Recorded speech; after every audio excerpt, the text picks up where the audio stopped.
구약 열왕기상 19장 1절에서 10절, 15절에서 18절입니다. 구약 열왕기상 19장 1절에서 10절, 15절에서 18절.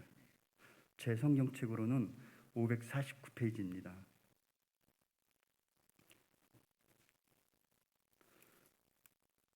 서로 교독하겠습니다.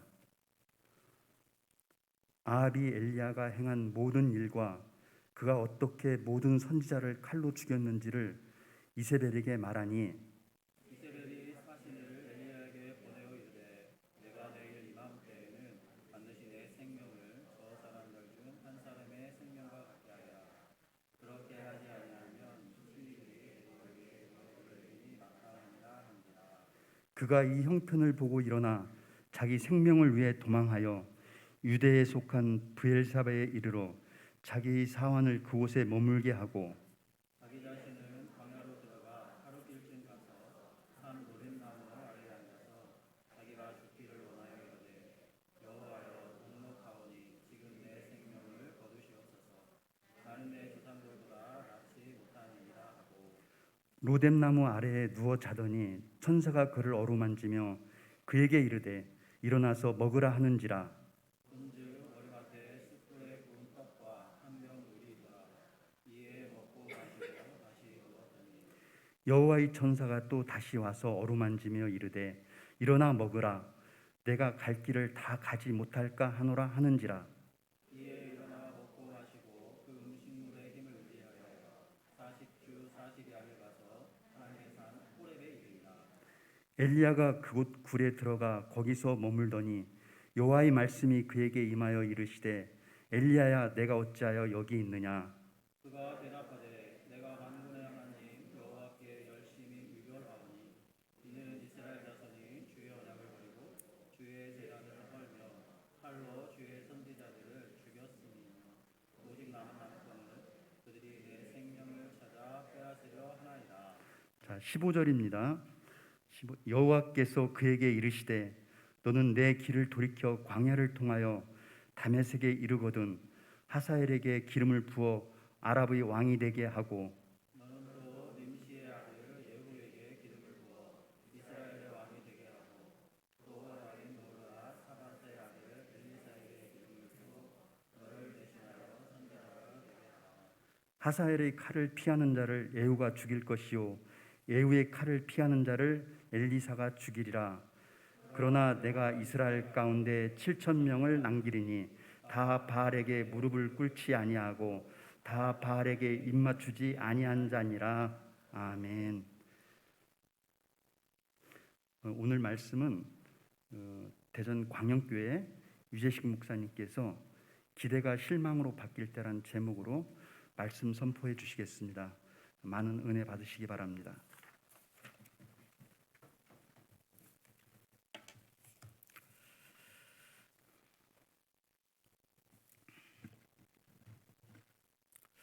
주 안에서 믿음의 형제자매인 양문교회 성도님들 반갑습니다. 저는 유재식 목사입니다. 이 신성동은 저에게 참 좋은 추억으로 남은 곳입니다. 제가 결혼하고 신혼생활을 여기에서 시작했거든요. 금성초등학교 옆에 투룸에서 아내와 신혼생활을 시작했습니다. 아내가 떡볶이 매니아여서 수많은 포장마차와 분식집을 찾아다니냐고 밤마다 참 기뻤던 시간들이 있었습니다. 옆에 있는 근린공원에서 배드민턴을 치면서 즐거워했었던 그런 시간들도 있었습니다. 제가 이런 이야기를 하려고 하니까 제 아내가 옆에서 요즘 전형적인 옛날 마인드다. 왜? 그랬더니 어떻게든지 공통점을 찾으려고 하는 그런 마인드다. 이래서 제가 어쩔 수 없다 이러면서 하려고 했습니다. 제가 이 좋은 곳에서 또 좋은 교회에서 우리 좋은 성도님들과 함께 예배를 드리게 되어서 무척 반갑고 또 감사함이 큽니다. 저에게도 우리 성도님들에게도 은혜의 시간이 되기를 바라고 저도 기도했고 지금도 기도하는 마음으로 지금 이 자리에 섰습니다. 오늘 설교의 제목은 기대가 실망으로 바뀔 때입니다. 우리 성도님들은 이런 경우가 있으시지요? 저는 좀 많이 있었던 것 같아요. 기대했던 것들이 실망으로 바뀌고 소망했던 것들이 낭만과 좌절로 바뀌었던 경우가 제 삶 가운데서도 있었던 것 같습니다. 저는 우리 성도님들과 오늘 엘리야의 이야기를 잠깐 좀 나눠보려고 합니다. 본문의 엘리야가 바로 지금 이런 상황에 처해 있기 때문입니다. 그런데 이 본문의 엘리야를 이해하기 위해서는 약간의 배경 서식이 좀 필요하고 배경 설명이 필요합니다. 제가 잠깐 1, 2분 정도만 시간을 들여서 배경을 좀 설명해 드리려고 합니다. 하나님께서 이 세상과 인간을 창조하셨습니다. 그리고 특별히 믿음의 조상이라고 닉네임이 붙은 아브라함부터 시작하여서 아브라함, 이삭, 야곱 그리고 요셉에 이르기까지 믿음의 족장들을 통해서 이스라엘 민족을 세우시고 그들을 특별히 구별하시고 그들을 이끄셨습니다. 이집트의 노예가 된 이들을 모세를 통하여 하나님께서 구해냈죠. 당신의 백성이기 때문에. 출애굽의 40년의 시간을 지나고 여호수아를 통하여서 가나안 땅에 정착하게 됩니다. 그러나 그 땅에 있는 이스라엘 백성들이 제대로 살지 못했던 것이죠. 수많은 사사들의 시대가 지나고 선지자의 시대가 지나다가 왕을 그들이 요구하는 것입니다. 하나님께서 처음에는 왕이 필요 없다 하셨지만 이스라엘 백성들의 요구에 왕을 허락합니다. 1대 왕이 사울이고 2대 왕이 다윗입니다. 3대 왕이 솔로몬이죠. 솔로몬이 참 많은 일을 행하였지만 그의 말년이 하나님께 도움이 기쁨이 되고 플러스가 되지 않았어요. 수많은 우상 숭배와 수많은 자매들을 탐함으로 인하여서 하나님께서 그 심판을 내립니다. 4대 왕부터 이제 왕국을 나눕니다. 이스라엘 족속이 12족속이었는데 10족속이 합쳐서 북쪽 땅에 북이스라엘로 해하였고 저 남쪽 땅에 2족속이 남유다 이렇게 해서 이제 분열 왕국의 시대를 살아가게 되는 것이죠.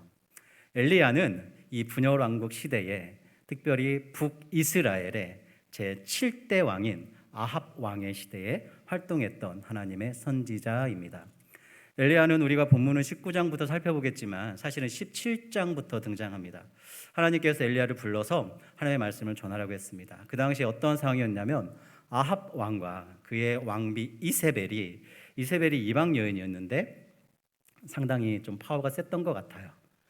이방 신들을 다 가지고 와서 이방 신들을 섬기게 하는 것입니다. 바알이나 아세라 같은. 그런데 또 이스라엘 백성들이 아합 왕이 거기에 또 넘어가는 것이죠. 그 당시에 하나님께서 엘리야를 부르셔서 엘리야야 나의 말을 전해야 되겠다 라고 아합 왕에게 보냅니다. 아합 왕에게 가서 엘리야가 그렇게 하면 안 된다라고 얘기하죠. 계속 그렇게 되면 가뭄의 심판이 임할 것이라고 경고합니다. 그러나 누구도 그 이야기를 듣지 않아요. 그리고 오히려 아합 왕과 이세벨이 엘리야를 참 싫어하는 것이죠. 그들을 참 싫어하면서 또 핍박까지 하게 되는 것입니다. 그래서 엘리야가 어떻게 합니까? 도망 다닙니다. 그런 시간이 3년이에요. 3년 동안 엘리야가 그 핍박을 피해 도망 다니면서 때로는 까마귀의 도움도 받고 때로는 과부의 도움도 받으면서 그 3년의 생활을 영위해 갑니다. 얼마나 생활이 핍절하겠어요. 얼마나 생활이 행복하지 않겠어요. 그런데 3년쯤 됐을 때 하나님께서 다시 나타나 말씀하십니다. 엘리야야 가라. 이제 이 심판을 끝내야 되겠다. 가라라고 이야기해요. 그래서 엘리야가 아합 왕에게 갑니다. 그러고 나서 그 유명한 갈멜산 전투가 벌어지는 것이죠. 신과 신들의 싸움이 일어나는 것입니다. 바알 선지자 450명, 아세라 선지자 400명, 850대 1로 갈멜산에서 붙는 것이죠. 850명의 바알 선지자, 아세라 선지자가 아무리 난리를 치고 아무리 제물을 드리고 아무리 제사를 드려도 아무것도 일어나지 않아요. 그러나 엘리야가 하나님께 기도하고 하나님께 이야기하자 하나님의 강한 불이 내려와 하나님의 임재를 보이십니다. 그 자리에 있던 아합 왕과 이스라엘 백성들이 하나님을 인정해요. 그리고 그들이 힘을 합쳐서 그 자리에 모인 바알 선지자들을 끌고 가서 처형하는 일에 이들이 감당하는 것입니다. 여러분 얼마나 엄청난 일이 지금 일어났습니까? 우리 엘리야의 입장에서 3년 만에 이 도망 다니던 이 입장에서 이런 일이 일어났고 이것들을 자신을 핍박하고 자신을 따돌리고 자신을 모질게 대했던 아합 왕과 이스라엘 백성들이 보았고 하나님을 인정했고 자기의 힘을 도와서 바알 선지자들을 처단했고 얼마나 희망적인 상황이 엘리야에게 지금 벌어지고 있는 것입니까? 엘리야가 아마 너무 기뻤을 거예요. 이제 시작이구나. 하나님의 통치가 이제 시작이구나. 이제 시작이구나. 하나님의 선지자로서의 나의 삶의 고통이 이제 끝났고 조금 더 편안하고 조금 더 인정받고 조금 더 나은 상황에서 내가 하나님의 일을 할 수 있겠구나라는 기대와 소망으로 우리 엘리야가 가득 찼던 것 같아요. 그러나 오늘 본문 가운데서 이 기대와 소망이 역전되고 바뀌는 데에는 하루 정도밖에 걸리지 않아요. 그래서 사실은 이 엘리야가 얼마나 막 그 일들이 너무 기뻤는지 또 이 갈멜산의 전투가 끝나자마자 3년간의 가뭄이 끝나고 비가 내리기 시작하는 거예요. 그러니까 엘리야가 이 갈멜산에서 이스라엘까지 제가 이제 조사를 해봤더니 우리 양문교회에서 옥천 정도의 방향과 거리더라고요. 여기에서 왕의 마차보다도 더 빨리 엘리야가 달려가서 얼마나 기쁘고 얼마나 좋았겠어요. 이스라엘에 도착하게 되는 것입니다. 그런데 돌아온 아합 왕이 이 이야기를 이세벨에게 하는 것이죠. 이세벨이 회개하고 되돌아왔으면 얼마나 좋았겠어요. 그렇게 하지 않습니다. 이세벨이 한 명의 메신저를 보내어서 엘리야에게 이렇게 이야기를 하는 것입니다. 그것이 본문의 2절입니다. 이세벨이 사신을 엘리야에게 보내어 이르되 내가 내일 이맘때에는 반드시 너의 생명을 저 사람들 중 한 사람의 생명과 같게 하리라. 그렇게 하지 아니하면 신들이 나에게 벌 위에 벌을 내림이 마땅하니라 한지라라고 사신을 보내서 이 이야기를 전달하는 것입니다. 무엇입니까? 위협이 있는 것이죠. 무엇입니까? 엘리야의 기대와는 정반대로 오히려 이세벨은 더 기세등등해져 있어요. 그 옆에 있는 아합 왕과 고관 대적들과 이스라엘 백성들이 무슨 이야기냐고, 우리가 지금 방금 전에 하나님의 살아계심을 보았고 하나님의 강력하심을 보았고 하나님을 인정하고 바알 선지자들을 처단하고 온 사람들이다. 너 그러면 안 된다 라고 이야기하지 않아요. 아합 왕과 이스라엘 백성들이 꿈쩍하지 않아요. 그들은 그냥 가만히 있는 것이죠. 오히려 전보다 상황이 더 나아질 게 별로 없는 그런 상황이 우리 엘리야에게 지금 닥친다라는 것이에요. 그의 기대가 무너집니다. 그의 소망이 무너지는 상황에 처해져 있는 것이죠. 이렇게 기대가 실망으로 바뀌게 되고 소망이 좌절과 절망으로 되었을 때에 엘리야의 선택이 무엇이었을까요? 여러분, 다 포기하는 것이에요. 그리고 도망치는 것입니다. 3절 가운데서 이렇게 성경이 기록하고 있습니다. 그가 이 형편을 보고 일어나 자기의 생명을 위해 도망하여 유다에 속한 부엘세바에 이르러 자기의 사원을 그곳에 머물게 하고 이렇게 합니다. 엘리야가 이런 상황에서 다 포기하고 도망가는 것이에요. 지금 엘리야가 어디에 있습니까? 북이스라엘에 있어요. 그가 어디로 가냐면 남유다의 부엘세바라는 곳에로 도망을 가는 것이에요.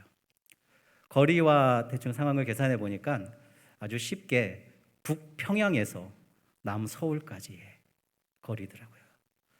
그 거리를 도망쳐 오는 것이죠.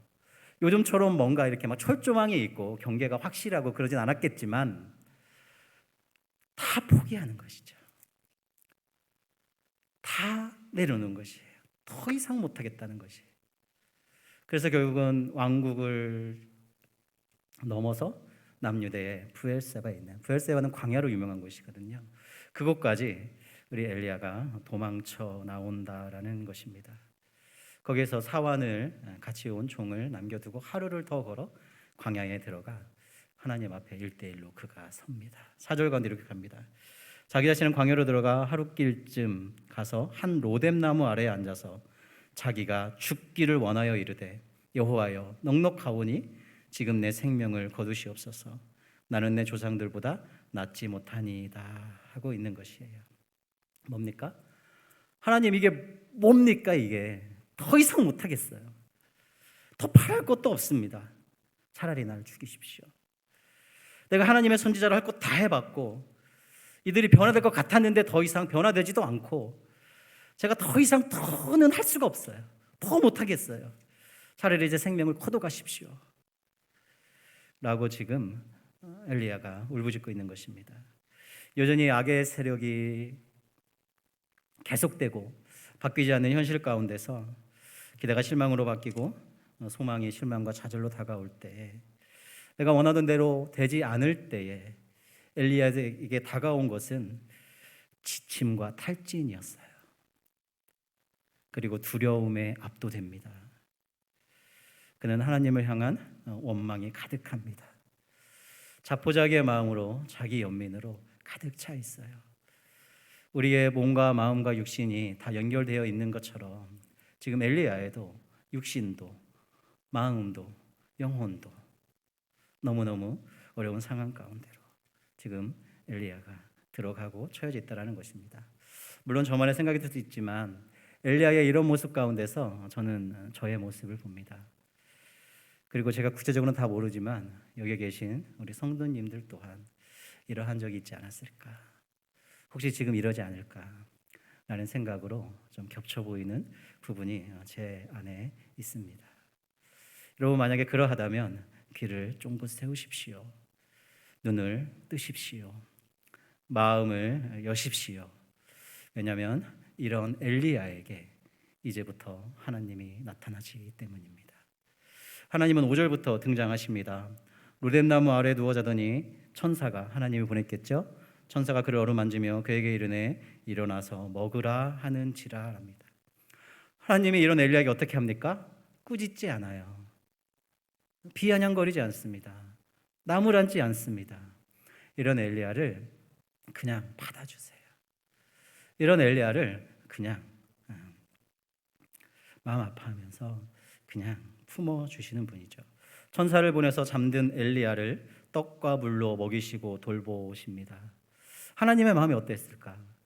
저도 이제 아이를 키우는 부모로서 이런 마음이지 않을까 싶은 생각이 들어요. 아이가 너무 힘들고 때로는 너무 어려운 일을 당하고 너무 고통스러운 일을 당하고 때로는 자기 마음대로 해주지 않는다고 떼쓰고, 그러고 난 다음에 그 아이가 누워 있어요, 침대에. 그 모습을 제가 들어가서 보면서 너무 마음이 의구 이런 마음도 있지만 안타깝고 측은하고, 그렇지만 여전히 사랑스럽고, 그런 마음으로 제가 아이를 이렇게 쓰다듬고 기도하고 그런 적이 저에게 있었던 것 같아요. 아마 하나님의 마음이 이러한 마음이 아니었을까라는 생각이 듭니다. 우리가 생각할 때 하나님이 저 위에 계셔서 그냥 팔짱 끼고 딱 계시면서 너 어떻게 하냐 한번 보자, 이런 분의 이미지가 혹시 있다면 여러분, 그것은 틀렸습니다. 너가 어떻게 잘하고 있겠지 뭐, 내가 하늘에서 지켜볼게, 이런 하나님이 우리의 하나님이 아니라는 것이지요. 하나님이 당신의 백성을 먹이시고 당신의 백성을 돌보시는데 하나님이 인색하지 않으신다라는 것입니다. 특별히 하나님은 당신의 백성들을 먹이시는 데에 아주 진심이세요. 이스라엘 백성들의 광야길 가운데서도 40년 동안 하나님께서 뭐를 먹이세요? 만나를 먹이시잖아요. 또 메추라기도 먹이시잖아요. 물론 40년 동안 그거 먹으면 진짜 좀 물리겠다 싶은 생각도 저도 인간적으로 들긴 해요. 그래서 사람들이 원망도 하고 그러잖아요. 그건 이제 인간적인 우리의 마음인 것이고, 하나님은 어떻게 하세요? 먹이신다라는 것이에요. 하나님은 돌보신다라는 것이에요. 예수님 또한 그러셨거든요. 얼마나 예수님이 이렇게 사람들을 먹이시고 또 오병이어처럼 아니면 정말 약하고 가난한 이들과 함께 먹기를 즐거워했던지 비난하는 이들이 저 먹기를 탐하는 돼지 같은 뭐 이런 식으로 비난하고 그런 기록이 성경에 있잖아요. 예수님 또한 그러셨어요. 그리고 예수님께서도 우리에게 이 먹는 것에 대해서, 우리의 필요를 아뢰는 것에 대해서 진심으로 기도하러 가셨거든요. 예수님의 제자들이 기도를 알려주세요라고 했을 때 예수님이 알려주신 기도가 주기도문으로 우리에게 전해지잖아요. 주기도문이 크게 두 가지 파트로 정해진다는 거 알고 계시죠? 하나님을 위해서 또 나를 위해서. 처음에 하나님을 위해서 기도하는 겁니다. 하늘에 계신 우리 아버지여, 이름이 거룩히 여김을 받으시오며 나라에 임하오시며 뜻이 하늘에서 이룬 것 같이 땅에서도 이루어지이다. 하나님을 위한 기도예요. 그 다음 우리를 위한 기도예요. 제 첫 기도가 뭔지 아세요? 오늘날 우리에게 일용할 양식을 주옵시고라는 것이에요. 우리에게 이것이 필요한 걸 아시거든요. 우리를 위한 첫 번째 기도로 이렇게 기도하라고 주님이 가르쳐 주신 것이, 주님, 제게 일용할 양식이 필요해요. 주님, 제게 이것이 필요해요. 이러한 기도를 하라고. 주님이 기도를 들으시고 응답하신다고. 이것이 얼마나 중요하고 이것이 얼마나 필요한지를 우리 주님도 아신다라는 것입니다. 사랑하는 여러분, 여러분은 그런 경험이 있습니까? 내가 원하는 때 내가 원하는 만큼은 아닐 수 있어요. 그럼에도 불구하고 나의 생을 돌아봤을 때에 정말 하나님의 나를 먹이시고 돌보셨다. 여러분 그것을 인정하실 수 있겠습니까? 여러분 지금도 하나님은 진짜 나를 먹이시고 돌보시는데 진심이시구나. 이것들을 여러분 경험하고 느껴보신 적이 있고 고백하신 적이 있으세요? 그렇다면 여러분 앞으로도 하나님은 우리를 먹이시고 돌보시는데 진심이실 것입니다. 이러한 하나님을 여러분 다시 한번 꼭 붙들고 나아가기를 주의 이름으로 축복합니다. 그런데 여기서 끝이 아니에요. 잘 먹었냐? 끝! 이것이 아니에요. 하나님의 엘리야를 먹이시는 데에는 최종 목적이 있었어요. 하나님의 엘리야를 우리를 먹이시는 것에는 그 이유가 있습니다. 이것이 중요해요. 그 핵심이 있어요. 그것이 뭡니까? 이제 일어나 나를 찾아오너라라는 것이에요. 너의 몸과 마음과 영혼이 너무너무 힘들고 지쳤지? 내가 먹인다라는 것이에요. 하나님께서 천사를 통해서 먹이십니다. 그러고 나서 뭡니까? 엘리야야 이제 일어나 그 힘으로 나에게 오라라는 것이에요. 나 하나님을 네가 만나야 되겠다라는 것이에요. 그래야 이것이 해결된다라는 것이에요. 네가 나한테 와서 나의 이야기를 듣고 나와 함께 소통하고 나의 마음이 어떠한지를 네가 알아듣고 순종하고 그래야 너의 이 몸과 마음의 영혼의 이 어려움들이 해결받을 수 있다라는 것이에요. 나한테 오라라는 것이에요. 나를 만나자라는 것이에요. 이것이 최종의 목적이라는 것입니다. 사랑하는 여러분, 이 말씀은 오늘날 우리에게도 동일합니다. 우리가 어떠한 문제와 어떠한 어려움 앞에서 다른 것을 먼저 해결하기에 참 우리가 특화되어 있어요. 또 다른 것을 먼저 의지하고 어떻게든지 해결책을 먼저 찾으려고 하는 것에 있어서 우리의 마음이 바빠지기도 합니다. 하지만 하나님의 말씀은 그거 하기 전에 잠깐 내려놓고 나에게로 오라라는 것이에요. 나를 만나자라는 것이에요. 나를 만나라라는 것이에요. 와서 나의 이야기를 들으라는 것이에요. 와서 나의 마음이 어떠한지를 알기를 원한다라는 것이에요. 와서 내가 너를 위해 어떻게 할지를 네가 알기를 원한다라는 것입니다. 사랑하는 여러분, 하나님 앞에 나와서 하나님을 만나는 것이 먼저입니다. 이것이 핵심이에요. 이것이 중요하다는 사실을 여러분 잊지 마십시오. 주님 앞에 여러분의 것들을 가지고 오십시오. 주님을 만나십시오. 이러면서 지금 가운데서 내가 해야 할 일들은 충실히 감당하지만 인내하고 때로는 버티면서 주님이 어떻게 하시는지를 보고 듣고 느끼고 하나님의 뜻이 있다면 순종하시는 여러분이 되십시오. 로마서 8장 28절 말씀 가운데 이렇게 말씀합니다. 우리가 알거니와 하나님을 사랑하는 자 곧 그의 뜻대로 부르심을 입은 자들에게는 모든 것이 합력하여 선을 이루느니라. 여러분 아멘이십니까?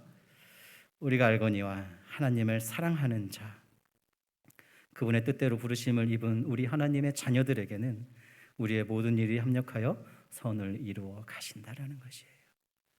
하나님이 이렇게 하신다라는 것입니다. 사랑하는 우리 양문교회 성도님들, 주님의 때에 주님은 가장 선하게 우리를 이끄실 겁니다. 이것을 경험하는 우리가 되기를 간절히 빌고 원합니다. 이제 엘리야는 일어납니다. 그리고 40일 동안 갑니다. 가서 하나님의 산 호렙산에 이르고 하나님을 만납니다. 구약 시대에는 성전에 가야 하나님이 계신 곳에 가야 하나님을 만날 수 있었어요. 그러나 오늘날 우리는 어떻습니까? 우리가 성전입니다. 우리가 예수님을 진정으로 믿고 주님을 구주로 받아들이고 성령이 우리 안에 오시고 성령이 내 안에 머무시고 이것을 우리가 믿는다면 내가 성전이에요. 주님 만나러 어디 갈 필요 없어요. 내가 성전입니다. 내 안에 주님이 계세요. 주님을 만나기가 너무 쉽고 편안해졌지만 정말 주님 만나기를 힘쓰는 우리가 되었으면 좋겠어요. 40일 동안 가서 하나님의 산 호렙산에 갑니다. 하나님을 만납니다. 하나님을 만나서 뭐 하겠어요? 하소연해야죠. 물분을 토해내야죠. 뭡니까? 라고 불만을 토로해야죠. 그 이야기를 지금 엘리야가 합니다. 10절부터 이렇게 기록합니다. 그가 대답하되 내가 만군의 하나님 여호와께 열심히 유별하오니 이는 이스라엘 자손이 주의 언약을 버리고 주의 제단을 헐며 칼로 주의 선지자들을 죽였음이오며 오직 나만 남았거늘 그들이 내 생명을 찾아 빼앗으려 하나이다. 이것이 엘리야의 항변이에요. 엘리야의 이 항변 가운데 두 가지 중요한 엘리야의 불만과 엘리야의 항변이 있습니다. 그 첫 번째는 이것입니다. 하나님, 뭡니까 지금? 이스라엘 자손이 주의 언약을 버리고 있다니까요. 주의 제단을 헐고 있다니까요. 칼로 주의 선지자들을 죽이고 있다니까요. 근데 하나님 지금 뭐 하시는 겁니까? 이 악한 행동 앞에 하나님 지금 뭐 하고 계신 겁니까? 이 악이 득세하는 현실 앞에 하나님 지금 뭐 하시는 거예요? 이것이 엘리야의 첫 번째 항변이라는 것입니다. 하나님이 정말 이 땅을 통치하시는 거 맞습니까? 뭡니까 이게? 이것이 엘리야의 첫 번째 항변인 것이에요. 하나님이 오라고 해서 만났잖아요. 하나님이 자기 이야기를 들려주셔야 될 거 아니에요. 15절부터 18절까지가 하나님의 이야기를 들려주시는 것입니다. 엘리야의 첫 번째 항변에 대해서 하나님께서 15절 16절 이렇게 얘기합니다. 여호와께서 그에게 이르시되 너는 너희의 길을 돌이켜 광야를 통하여 다메섹에 가서 이르거든 하사엘에게 기름을 부어 아람의 왕이 되게 하고 또 너는 또 님시의 아들 예후에게 기름을 부어 이스라엘의 왕이 되게 하고 또 아벨 무홀라 사밧의 아들 엘리사에게 기름을 부어 너를 대신하여 선지자가 되게 하라라는 것이에요. 여러분 이것을 잘 보셔야 됩니다. 하나님이 뭐라고 얘기하냐면 너 돌아가. 근데 처음에 어디로 가냐면 다메섹으로 가라는 것이에요. 다메섹은 지금의 시리아라는 나라거든요. 그리고 다메섹은 이방 나라예요. 하나님의 나라 북이스라엘 남유다가 아니란 말이에요. 다메섹 네 이웃 나라 지금 땅의 시리아 그 땅에 가. 그리고 거기에 하사엘이 있어. 걔한테 가서 기름을 부어. 그리고 아람이 시리아예요. 아람 그 나라의 왕이 되게 해라는 것입니다. 내정 간섭이에요? 아닙니다. 또 뭡니까? 예후에게 기름을 부어 그가 이 땅 이스라엘의 왕이 되게 해라고 합니다. 그리고 엘리야 너의 후계자 또한 내가 얘기해놨어. 내가 예비해놨어. 엘리사 그를 찾아가.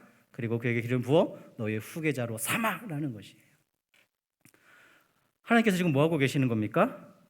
이 이방 땅, 이 시리아 땅, 이 아람 땅도 내가 다스린다는 것이에요. 이 이스라엘도 내가 다스린다는 것이에요. 너의 삶도 내가 다스린다는 것이에요. 너의 후계자도 이 나라의 왕도 옆 나라의 왕도 내가 다스리고 통치한다라는 것이에요. 하나님께서 지금 뭐라고 하고 계십니까? 내가 너를, 이 나라를, 이 세상을 여전히 통치하는 주권자임을 네가 잊지 말라라는 것이에요. 하나님께서 바로 이 이야기를 하신다라는 것입니다. 그리고 17절 가운데서 이렇게 얘기합니다. 하사엘의 칼을 피하는 자를 예후가 죽일 것이요 예후의 칼을 피하는 자를 엘리사가 죽이리라. 뭡니까? 악행에 대해 내가 눈 감고 있는 게 아니야. 그들의 악하고 죄된 모습에 대해서 내가 모르는 척하고 있는 게 아니야. 때가 되면 누구를 통해?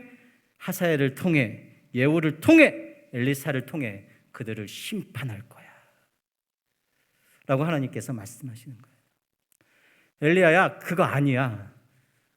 나 여전히 너를, 이 나라를, 이 세계를 통치하고 있어. 지금 네가 보기에 속 터지고 지금 네가 보기에 너무 화가 날지만 때가 되면 내가 악행하는 자들을, 내가 죄로 가득한 행동들과 그들을 내가 심판할 거야. 주님은 여전히 통치자이며 주권자이시고 여전히 심판자라는 사실을 엘리야에게 이야기를 해주고 있다는 것입니다.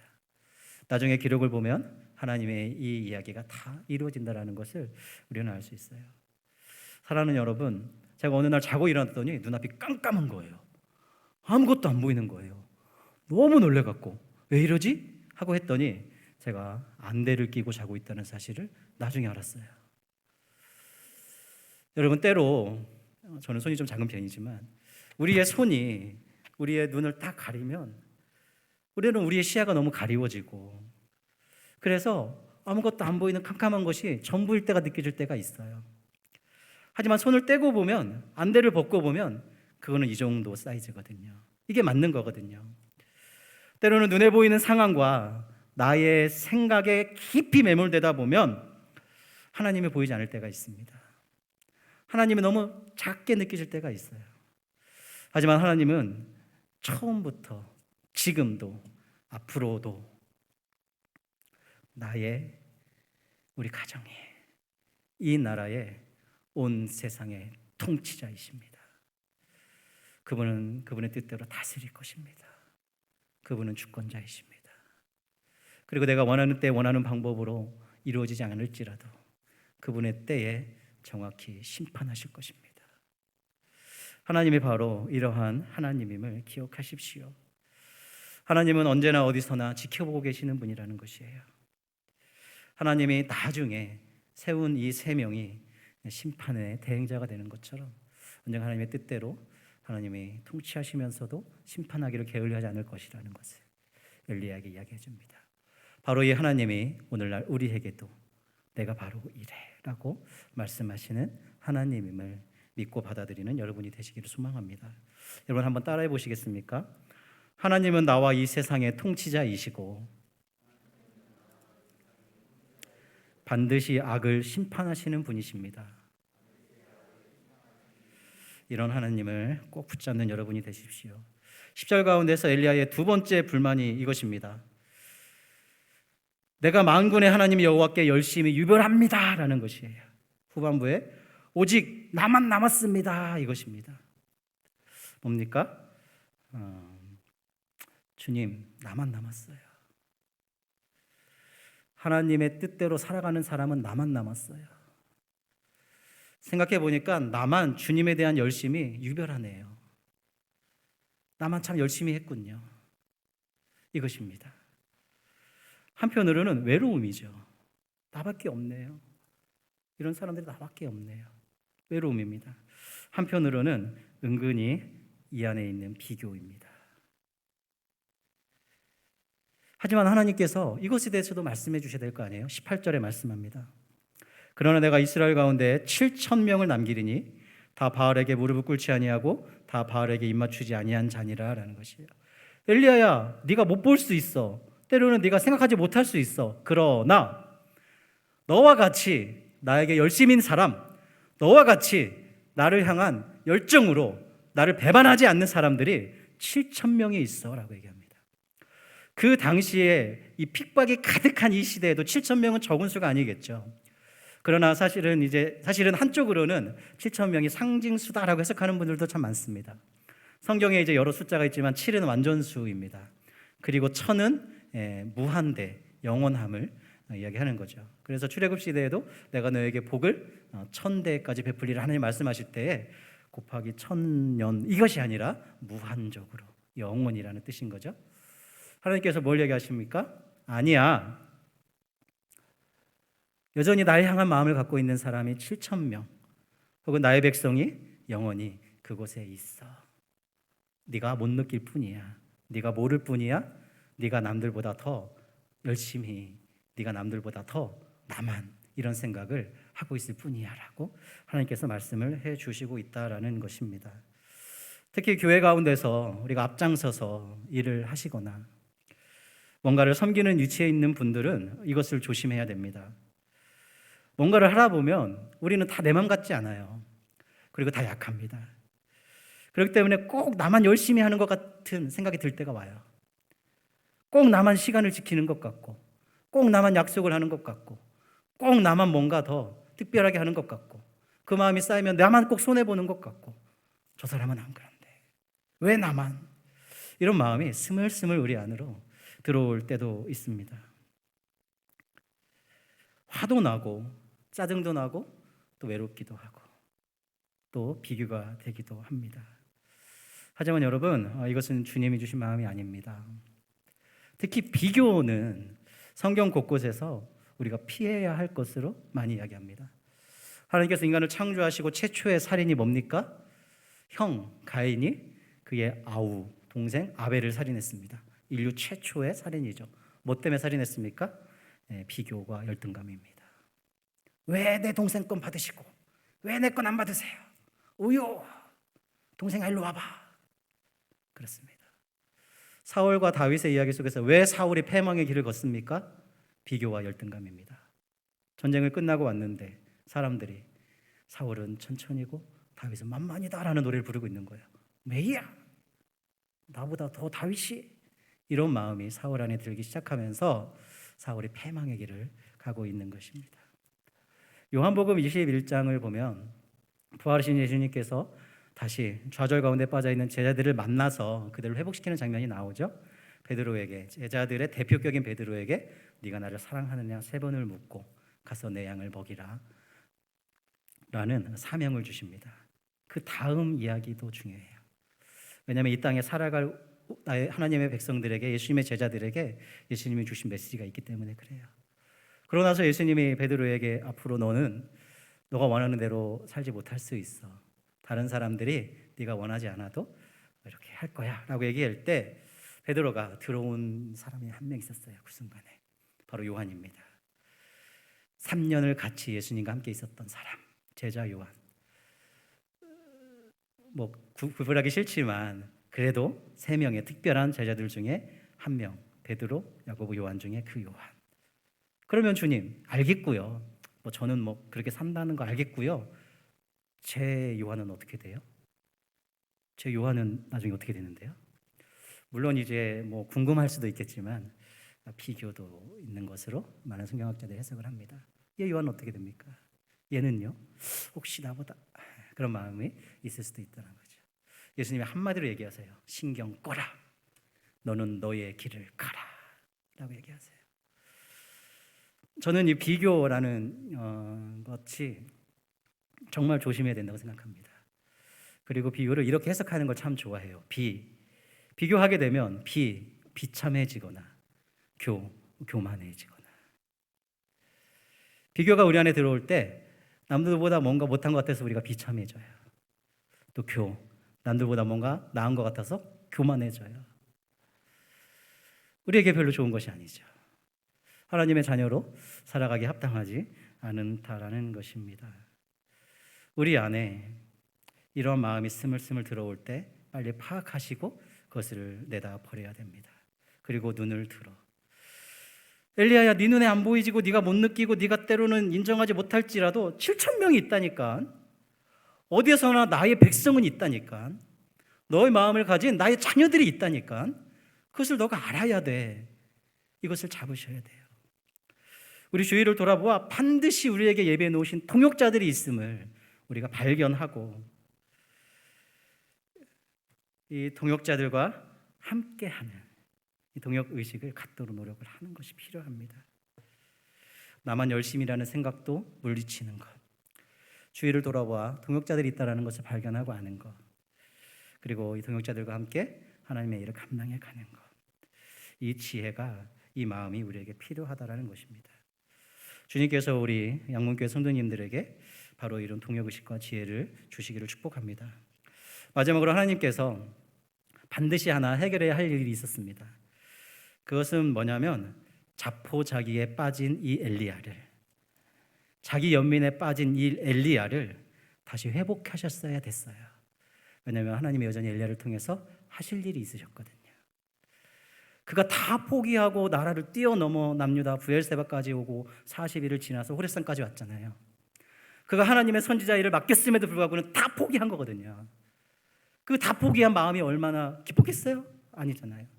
자기 연민, 자포자기, 자기 좌절에 엘리야가 얼마나 있었겠어요. 하나님이 이 엘리야를 회복시켜야 됐거든요. 하나님 어떻게 회복시키십니까? 다시 그에게 사명을 맡기십니다. 15절부터가 그에게 사명을 맡기시는 거예요. 너는 너의 길을 돌이켜서 얘네들을 세우고 너의 동역자들이 있다는 것을 발견하고 너의 길을 가라라고 다시 그에게 사명을 맡기심으로 이 엘리야의 무너진 자존감과 이 엘리야의 무너진 마음을 다시 회복시킨다라는 것입니다. 많은 역할과 직분을 우리가 감당하다 보면 자꾸 알게 모르게 비교도 되고 알게 모르게 때로는 지친 마음도 우리 안에 있어요. 그래서 정말 움츠러들고 정말 자존감이 낮아지고 때로는 요즘 시대에 많아지는 공황장애 이런 것들 가운데 우리가 빠져 들어갈 때도 있습니다. 정말 다 내려놓고 싶다, 엘리야처럼 다 포기하고 싶다, 도망가고 싶다 싶은 마음이 우리 안에 들 때가 있어요.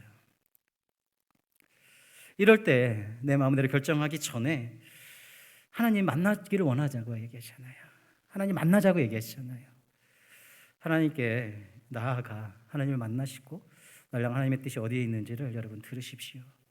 그리고 여전히 사명을 나에게 맡기신다면 지금 여기에서 충성을 다하시고 동역자를 찾으시고 함께 동역자에게 짐도 나누시고 함께 하는 것, 이것이 주님이 원하신다라는 것입니다. 고린도전서 7장 24절에 이렇게 얘기합니다. 형제자매 여러분 각각 부르심을 받은 그때의 그 처지에 그대로 있으면서 하나님과 함께 살아가십시오. 사랑하는 여러분, 우리가 이 마음을 갖고 있어야 돼요. 하나님은 날 통해 하실 일이 있으셔서 지금 이 자리에 있게 하신다라는 것이에요. 이 사회가 여러분을 어떻게 평가하든 그것은 중요하지 않습니다. 여러분이 어떤 자리에 있든 그것은 중요하지 않아요. 여러분이 있게 하신 그 자리에 하나님이 지금 여러분을 그 자리에 있게 하신다면 여러분을 통해 하실 일이 있다라는 것이에요. 여러분에게 주실 사명이 있다라는 것입니다. 그래서 여러분이 어떤 일을 하든 주부를 하시면 하나님께 하듯 최선을 다해서, 청소를 하신다, 주께 하듯 최선을 다해서, 그것이 주님의 마음이라는 것이지요. 있는 자리에서 충성스럽게 일을 감당해 가시는 여러분이 되십시오. 양문교회 성도님들, 우리가 그리스도인이어서 정말 삶이 평탄하면 얼마나 좋겠어요. 하지만 현실이 그렇지 않다는 거 우리 모두가 다 알고 있습니다. 엘리야처럼 기대와 소망이 실망과 좌절로 되는 경우가 우리에게 참 많아요.